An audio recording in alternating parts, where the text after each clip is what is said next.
All right, so get this, we're going deep today, diving into like some seriously profound spiritual Oh, concepts. this is going to be good. Yeah, you guys sent in excerpts from a discourse Uh-huh. dated February 28th, 2025. From the future. From the future. It's called Essence of Peace, Spiritual Discourses on Self-Realization, future stuff, but you'll see. It tackles some like timeless questions about peace and where we fit in the universe. It's amazing how even teachings from the future I are know. grappling with these age-old questions about our place in the cosmos. Yeah. It speaks to their enduring relevance. Totally. And this discourse, it doesn't shy away from the deep end. No, it does not. We're talking about achieving peace through connection with the supreme being, Okay. navigating the cycles of new and old worlds, Right. and conquering negative actions through inner strength. It's almost like a challenge to rethink how we view reality, wouldn't you say? Absolutely. Yeah. So let's just jump right in. The first concept that like really grabbed my attention is this idea of achieving peace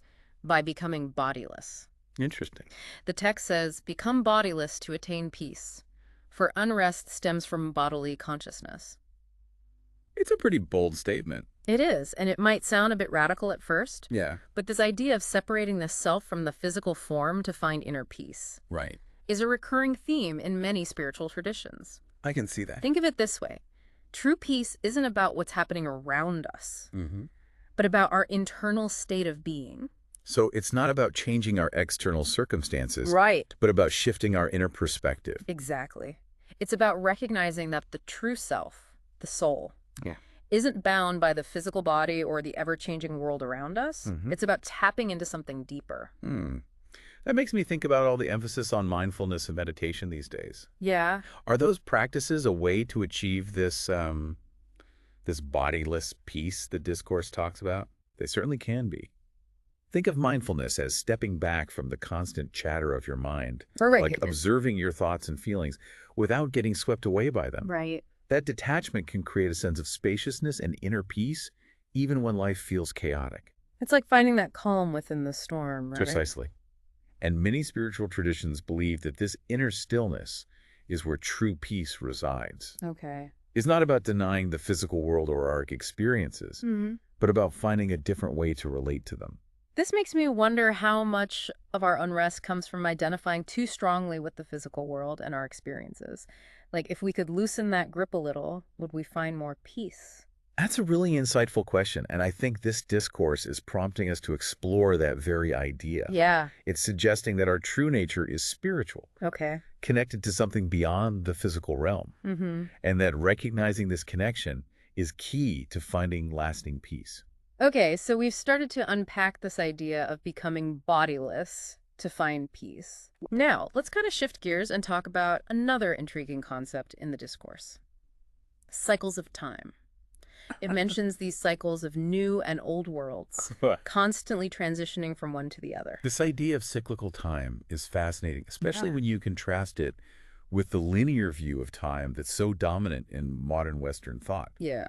Many cultures throughout history have viewed time as a circle, Right. constantly renewing itself, Yeah. rather than a straight line with a beginning and an end. The discourse specifically states the present time is the old world, the Kali Yuga. Right. The new world is called Sat Yuga. Can you break down these yugas for us? What's the significance of this, like, back and forth between new and old? In Hindu cosmology, these yugas are vast epochs of time, each with its unique characteristics. Okay. Think of the Sat Yuga, or Golden Age, as a time of peace, prosperity, and widespread spiritual enlightenment. All right. As time moves forward, we transition into other yugas, and with each transition, virtue and spiritual awareness gradually decline. So, if the Kali Yuga is the old world, as the discourse puts it, are we, like, at the bottom of the cycle, the furthest point from that ideal golden age? That's the general idea. Okay. The Kali Yuga is often described as a time of darkness, conflict, and spiritual degeneration. Right. But here's where the cyclical view gets really interesting. Okay. It suggests that even though we're in this Kali Yuga, the cycle will eventually turn again, Okay. leading us back to a new Sat Yuga. Okay, now here's where my mind really started to spin. Yeah. The discourse mentions that nobody knows how long it takes for a new world to become old. Right. Why is this such a big deal? I think it highlights the immense scale and mystery of these cosmic cycles. Okay. We're being asked to consider shifts in time that are way beyond our human comprehension. Right. It's a humbling realization that we're part of something much grander than ourselves, Yeah. this cosmic dance of creation and destruction. You know, it's easy to get caught up in the day-to-day, our own little dramas, and completely lose sight of the bigger picture. Absolutely. I think this concept can be both humbling and liberating Right. because it invites us to detach from those everyday dramas and connect with a deeper sense of purpose and meaning. This is where I imagine a lot of people listening might be thinking, okay, these are cool ideas, but how does this cosmic cycle impact me right now? What's the takeaway from my life today? That's a great question, and it's important to connect these ideas to our lived experience. If you think about it, understanding these cycles can help you approach life with more resilience, Okay. knowing that challenges and difficulties are a natural part of the cycle, just like periods of peace and prosperity Right. can give you strength during tough times. It's like knowing that winter always gives way to spring. Exactly. Even when things feel dark and difficult, there's a sense of hope in knowing that it's not permanent. Exactly. And this understanding encourages you to focus on your own spiritual growth, Okay. recognizing that no matter what's happening externally, Mm-hmm. you have the power to cultivate inner peace and wisdom. Right. It's a powerful reminder of your own agency. All right, so you've mentioned this supreme being a few times. Yes. Let's dive into that next.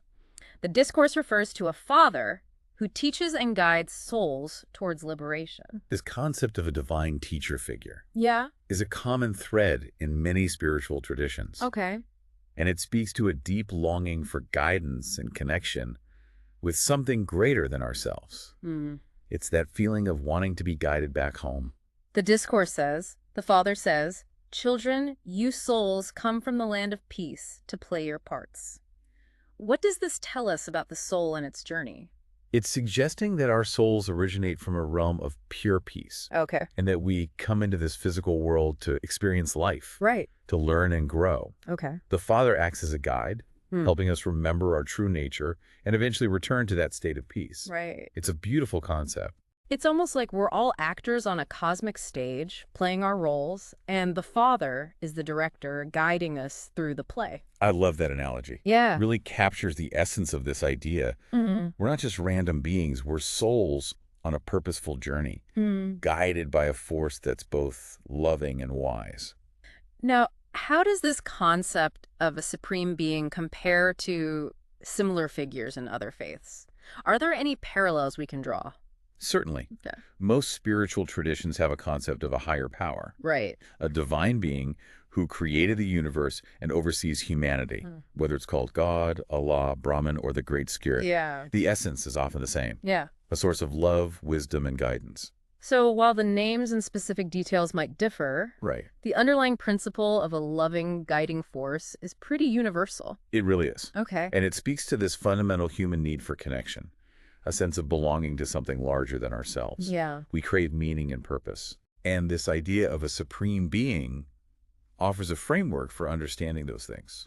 I'm curious about this idea of souls returning to a peaceful abode after their time on Earth. Okay. Is that a common belief in other spiritual traditions? Absolutely. Okay. The concept of an afterlife, Uh-huh. a place of peace and bliss where souls reside after death, Yeah. is found in various forms across cultures and religions. Mm-hmm. It's often seen as a reward for a virtuous life, a return to a state of unity with the divine. It sounds like this discourse, while rooted in its own specific context, is touching on themes that resonate with a broader human experience of spirituality and the search for meaning. It really is, and that's what makes it so compelling. Yeah. It's offering a unique perspective on these timeless questions, Right. inviting us to consider the nature of reality, our own spiritual potential, and our Yeah. relationship with the divine. So far, we've explored achieving peace by becoming bodiless, delved into the cyclical nature of time, and unpacked the concept of a supreme being as a guide and teacher. Dope. Now let's turn our attention to another key theme, Okay. overcoming negativity. All right. The discourse emphasizes conquering negative actions through a connection with the Father. This concept ties back to the idea of karma, Yeah. which is central to many Eastern philosophies. Right. It's the principle of cause and effect, Okay. suggesting that our actions, both positive and negative, create consequences that we experience in this life and future lives. Right. It's about understanding that our choices have an impact. So, by strengthening our connection with the divine, we can purify ourselves and overcome the negative effects of our past actions. Is that the idea? That's the essence of it. Okay. It's about aligning yourself with a higher vibration, Right. a source of positive energy that can help you overcome the weight of negativity. The discourse specifically says you conquer negative actions through yogic power, yoga ball.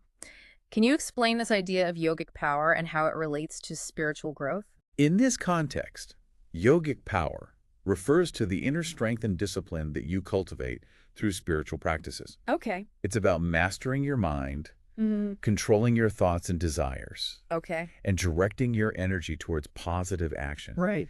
It's about harnessing your inner potential. So it's not just about like physical yoga poses or breathing exercises. It's about a deeper inner transformation that empowers you to overcome negativity. Exactly. Okay. It's about using the tools of yoga, Mm. things like meditation, mindfulness, and ethical living, Right. to purify your mind and heart, making space for positive change. Now, there's a point in the text that really caught my eye. It mentions a Vikramajit era and Vikrami era. Interesting. What do you make of this? It's interesting that the discourse uses these terms. Yeah. In Indian history, Vikramjit is a legendary king, Okay. known for his wisdom, justice, and his ability to conquer. Right. His name literally means victorious over negativity. Well, So the Vikramajit era could be hinting at a time when negativity is overcome, perhaps through the kind of spiritual practices that the discourse is advocating. and on the flip side, could the Vikrami era represent a time when negativity is dominant? Maybe the era the discourse describes as the Kali Yuga, the era we're in now. That's a plausible interpretation. Okay. It suggests that we're currently in a time where negative forces are strong, Right. but we have the power to shift towards a Vikramajit era by overcoming our own inner negativity Yeah. and aligning ourselves with the divine. It's almost like this ongoing battle between positive and negative forces, both within ourselves and in the world around us. That's a powerful way to look at it. Yeah. And the discourse is offering a roadmap for achieving victory in this battle, Okay. guiding us towards a state of inner peace and spiritual liberation. Mm-hmm. It's about recognizing our own power to choose. Speaking of powerful, I was struck by the discourse's use of vivid metaphors. Yes. For example, it compares humans to monkeys in their actions in the world to a stage. Metaphors are such a brilliant way to convey spiritual concepts that can be hard to grasp with logic alone. Yeah. They tap into our imagination and emotions, Right. making abstract ideas more relatable and memorable. The discourse says, humans look like humans, but their character is like monkeys. What do you think the deeper meaning is behind this comparison? I think it's highlighting the restless and often chaotic nature of the human mind. Okay. Just like monkeys swinging from branch to branch. Yeah. We tend to jump from one thought to another, one desire to another, without much awareness or control. Right. It's about recognizing those patterns within ourselves. So it's commentary on our tendency to be ruled by impulses and desires rather than acting from a place of conscious awareness. Exactly. Okay. It's a call to become more mindful of our thoughts and actions, to cultivate greater self-control and align our actions with our higher aspirations. Right. It's about becoming the conscious authors of our lives. Mm. And how about that metaphor of the world as a stage?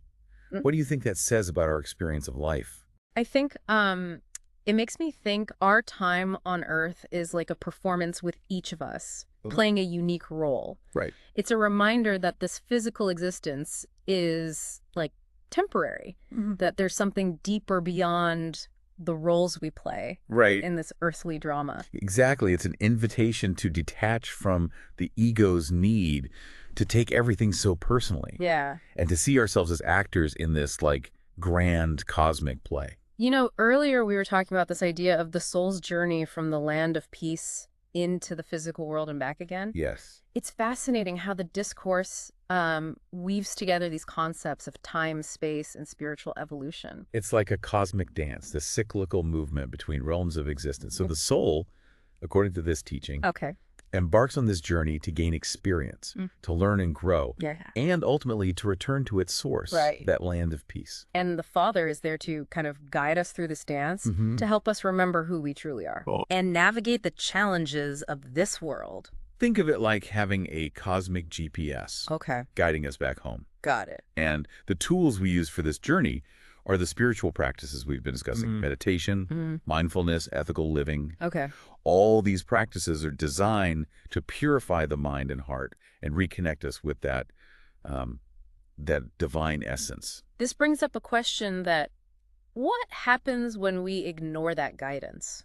Like when we get lost in the illusions of the physical world and forget our true purpose? Many spiritual traditions believe that's when we experience suffering. Okay. It's like straying from the path, getting tangled up in the thorns and brambles. Right. But there's beauty in this teaching because it reminds us that it's never too late to course correct, Yeah. to turn back towards the light Okay. and reconnect with our inner compass. And that's where the idea of conquering negativity comes in, right? It's about recognizing those negative patterns within ourselves. Right. Those vikramas, as the discourse calls them, and using our yogic power to overcome them. Exactly. We talked about the Vikramaja era earlier, which suggests a time when negativity is conquered. Yes. But how do we actually, get there? It's about transforming those negative tendencies into positive qualities, Okay. like turning coal into diamonds Okay. under immense pressure. Wow.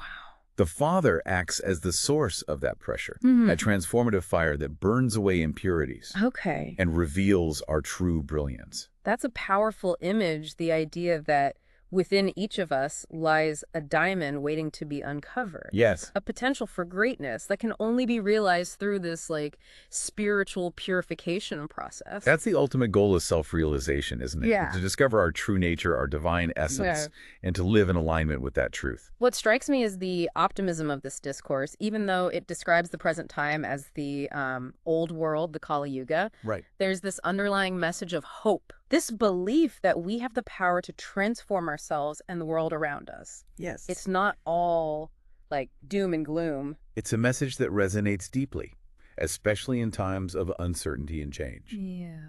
It reminds us that even in the darkest of times, the light of the soul never truly fades. Mm-hmm. We always have the power to choose love over fear, wisdom over ignorance, and peace over conflict. And it's a choice we make not just for ourselves, but for the collective. Right, correct. As the discourse points out, we're all interconnected, part of one human family. Yes. Our individual actions ripple outward, Absolutely. impacting the world around us. It's like the butterfly effect. Mm. Even a small change in one part of the system can have a huge impact on the whole. Right. So our personal journeys of self-realization aren't just about individual enlightenment. Right. They're about contributing to a collective awakening. It's a beautiful and empowering vision, the idea that each of us plays a role in creating a more peaceful, just, and loving world. But the discourse also talks about becoming bodiless to attain peace. Mm-hmm. What does that actually look like in practice? Is it about, literally transcending the physical body? Not quite. Okay. It's more about shifting our identification from the physical form to the soul. Right. That eternal and unchanging essence of who we are. Okay. It's about recognizing that true peace doesn't come from external circumstances, but from an inner state of being, Okay. a connection with our spiritual core. So it's about detaching from that constant stream of thoughts, emotions, and sensations Right. that arise from our bodily experience and finding a deeper stillness within. Precisely. Okay. It's about cultivating a sense of being the observer, witnessing the ebb and flow of life without getting caught in the waves. Right. This detachment allows us to experience a deeper sense of peace and equanimity, Right. even amidst the ups and downs of life. You mentioned earlier that mindfulness and meditation can help us achieve this bodiless state. Can you explain a little more about how those practices actually work? Think of mindfulness as simply paying attention to the present moment without judgment. Okay. It's about bringing awareness to your thoughts, feelings, bodily sensations, and the world around you without getting carried away by them. So it's about becoming more aware of the present moment instead of dwelling on the past or worrying about the future. Exactly. So. And by cultivating this present moment awareness, Mm-hmm. you create space between yourself and your experiences, Right. allowing you to observe them with more objectivity and less reactivity. And how does meditation fit into this? Meditation is a practice that trains your mind, Okay. helping you cultivate greater focus, clarity, and inner peace. All right. There are many different types of meditation, Yeah. but they all involve focusing your attention on a particular object like your breath, a mantra, or an image, Right. and gently bringing your attention back to the object whenever it wanders. It sounds like a mental workout. You could say that. Yeah. And With consistent practice, Mhm. meditation can help you develop a deeper sense of inner peace and equanimity Okay. that extends beyond the meditation cushion and into your daily life. And how do these practices connect to overcoming negativity, something we discussed earlier? By practicing mindfulness and meditation, you develop the ability to observe your negative thoughts and emotions without being swept away by them. Right. You begin to see them as passing clouds in the sky of your awareness, Okay. rather than identifying with them as, like, who you are. So it's not about suppressing or denying those negative thoughts and emotions, Right, but but about learning to relate to them differently. exactly. Okay. It's about creating a space between yourself and your negativity, Right. allowing you to respond to challenging situations with more wisdom and compassion, rather than reacting impulsively. It sounds like these practices are essential tools for anyone on the path of self-realization. They can be incredibly helpful Yeah. by cultivating mindfulness, Mm. practicing meditation, Okay. and striving to live ethically. You align yourself with the guidance of the um, Father, Right. strengthening your connection to your divine essence Mm. and creating a life of greater peace, purpose, and fulfillment.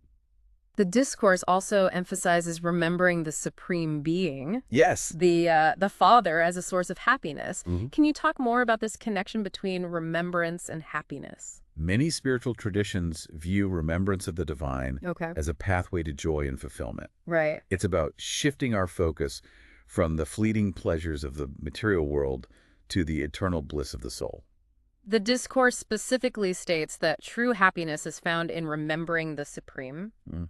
What does that mean, like, practically? How do we remember the divine in our everyday lives? Remembrance can take many forms. Okay. It could be through prayer, meditation, chanting, or simply bringing awareness to the divine presence within us and all around us. Right. It's about cultivating a sense of gratitude for the gift of life, recognizing the sacredness of all creation. Yeah. Living in alignment with our highest values.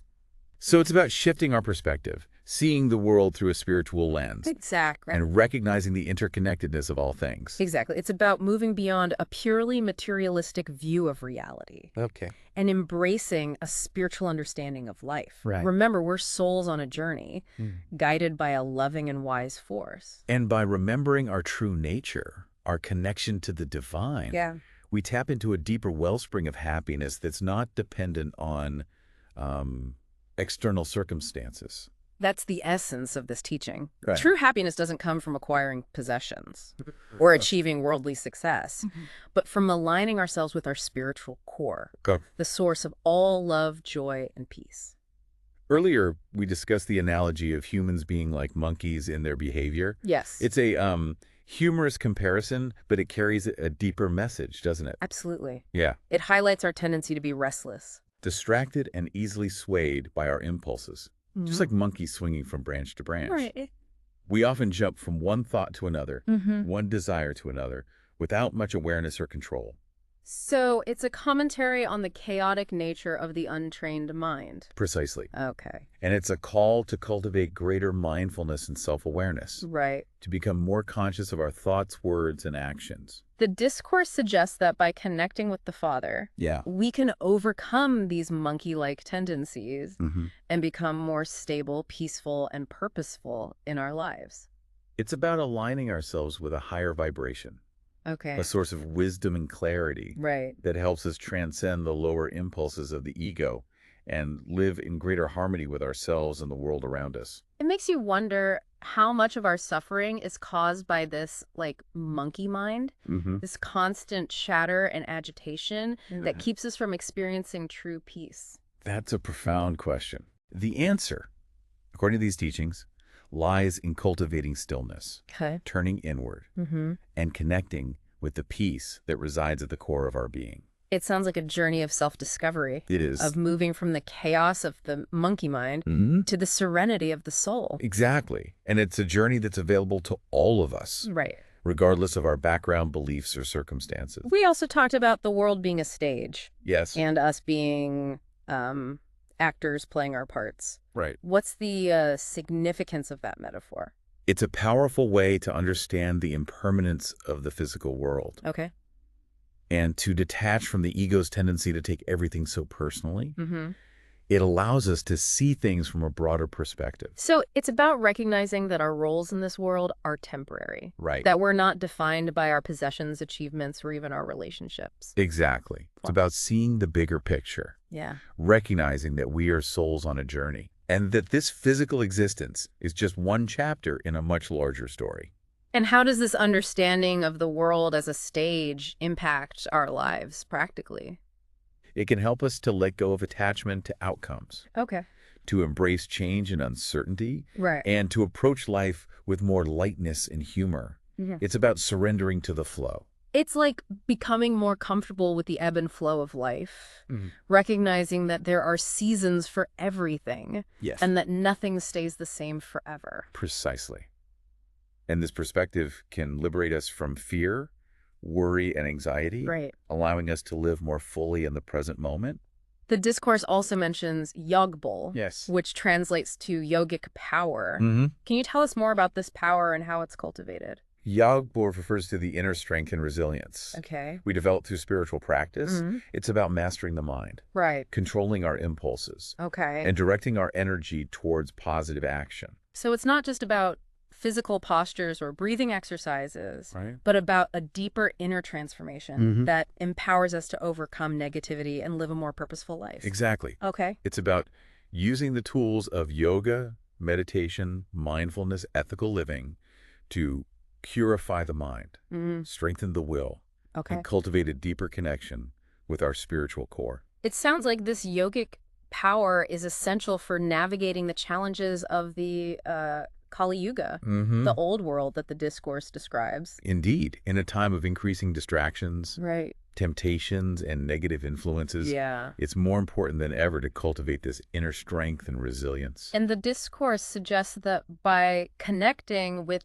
the Father, the Supreme Being, we can tap into this yogic power and become victors over negativity. Yes, it's about aligning ourselves with a source of wisdom, love, and power that helps us transcend our limitations Right. and live a life of greater purpose and fulfillment.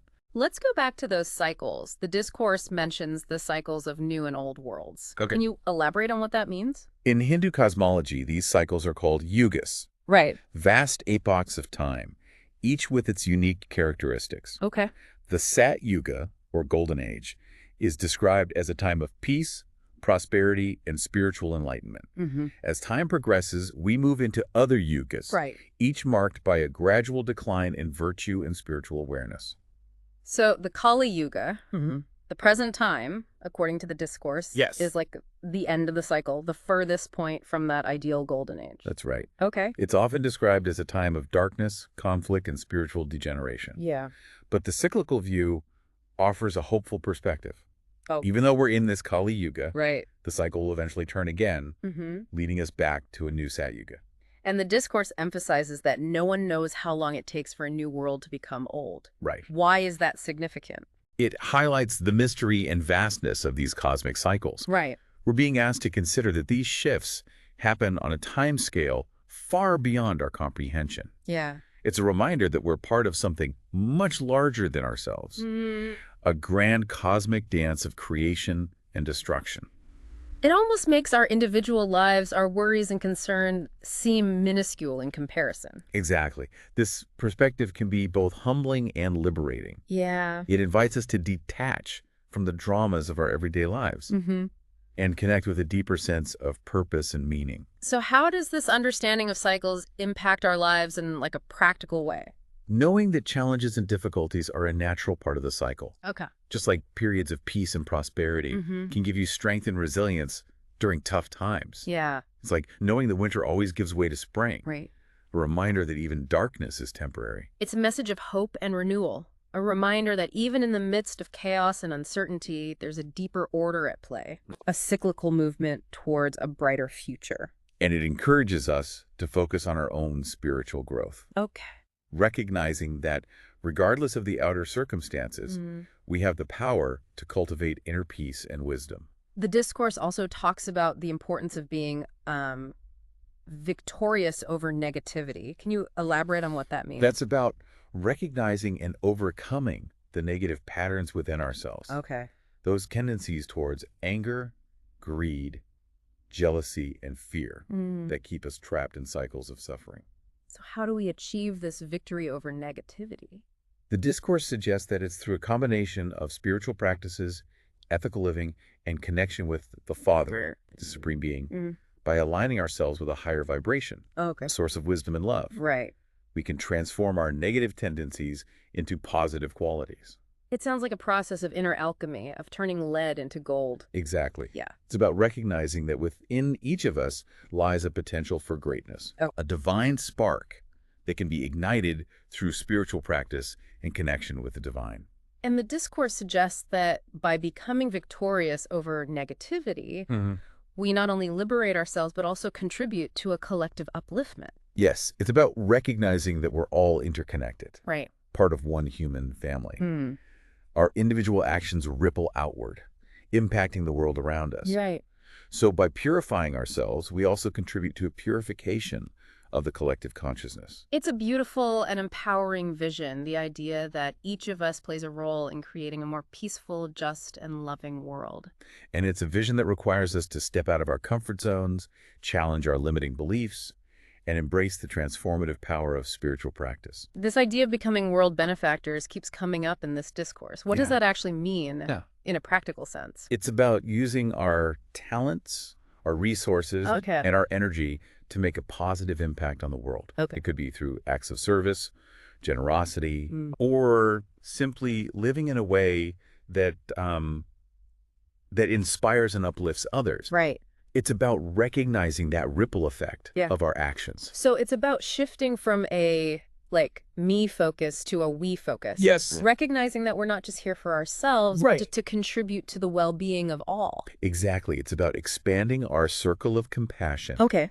to include not just our immediate family and friends, Right. but all of humanity Mm-hmm. and the natural world. It's about understanding our interconnectedness. It is. And the discourse suggests that by becoming world benefactors, we not only help others, Right. but also experience a deeper sense of fulfillment ourselves. Absolutely. Okay. When we live in alignment with our highest values, Mm. when we use our gifts to make a positive difference, Yeah.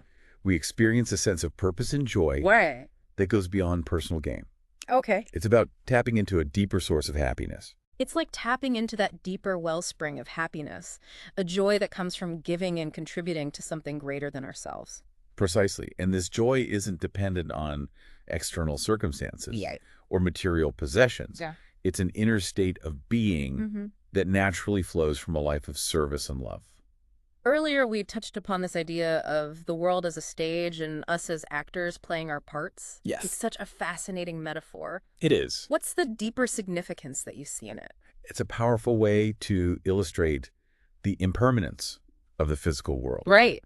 and to detach from the ego's need to take everything so personally. Mm. It allows us to see things from a broader perspective. So it's about recognizing that our roles in this world are temporary, Mm-hmm. that we're not defined by our possessions, achievement, Right. or even our relationship. Exactly. Okay. It's about seeing the bigger picture, Right. recognizing that we are souls on a journey Mm-hmm. and that this physical existence is just one chapter in a much larger story. And how does this understanding of the world as a stage impact our lives practically? It can help us to let go of attachment to outcomes, Okay. to embrace change and uncertainty, Right. and to approach life with more lightness and humor. Mm-hmm.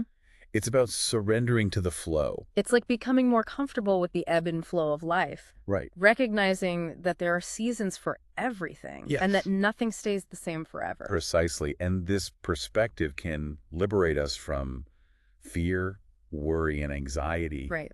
allowing us to live more fully in the present moment. The discourse also highlights the importance of cultivating divine virtues. Yes. What are these virtues and Yeah. how are they developed? Divine virtues are qualities of the soul, Okay. such as love, compassion, forgiveness, patience, humility, and gratitude. Mm. They're the qualities that reflect our true nature as spiritual beings, Okay. our essence beyond the physical. And how do we cultivate these virtues in our everyday lives? It's a process Yeah. of inner transformation, Right. a continual journey that Yeah. involves self-reflection, Right. spiritual practice, Uh-huh. and conscious effort. Yeah. It's about paying attention to our thoughts, Right. words, and actions, and choosing to align ourselves with these higher qualities. So It's about making conscious choices that reflect our highest values and aspirations. Exactly. Those things we truly want to embody. It's about becoming more aware of the choices we make in each moment, Okay. big or small, Right. and choosing to act in ways that are kind, compassionate, and loving. Mm-hmm. It's about walking the walk, Right. not just talking the talk. And the discourse suggests that by cultivating these divine virtues, Mhm. we not only transform ourselves, but also contribute to a more harmonious and peaceful world. Absolutely. Okay. When we embody these virtues, Yeah. we become beacons of light, Right. radiating positive energy into the world around us. Mm-hmm. We become living examples of what's possible. It's like creating a ripple effect of kindness and compassion, inspiring others to do the same just by being who we truly are. And this is how we contribute to a collective upliftment, Yeah. a shift towards a world where peace, love, and harmony prevail. Right. It starts with each of us. This discourse has been so rich, It has. with profound ideas and practical insights. It really feels like a roadmap for living a more meaningful, peaceful, and fulfilling life. It's a call to awaken to our true potential as spiritual beings, to remember our divine origin, and to live in alignment with the highest values of love, wisdom, and peace. And it reminds us that this journey of self-realization is not just about personal transformation. Right. It's about contributing to a collective upliftment, creating a world where peace, harmony, and well-being are a reality for everyone. It's about recognizing our interconnectedness, Yeah. that we're part of one human family, Right. and that our individual actions have a ripple effect that impacts the world around us. It's such a beautiful and empowering vision that we each have a role to play in creating a brighter future for ourselves and generations to come. Absolutely. It's a call to action, Yeah. inviting us to step up, Right. embrace our potential as agents of change, Mhm. and contribute to a world where love, peace, and understanding prevail. As we wrap up this deep dive, I want to leave you with a final thought-provoking question from the discourse. Okay. It says that true happiness is found in remembering the supreme. How do you define true happiness, and what role does spiritual connection play in your life? It's a question worth pondering. Yeah. Perhaps as you reflect on these teachings, you'll uncover new insights and discover pathways to deeper meaning, purpose, and fulfillment. It's a journey of self-discovery. It is. Thank you for joining us on this journey of exploration. Yes, thank you. Until next time, Mm-hmm. keep seeking, keep questioning, Absolutely. and keep diving deep into the mysteries of life.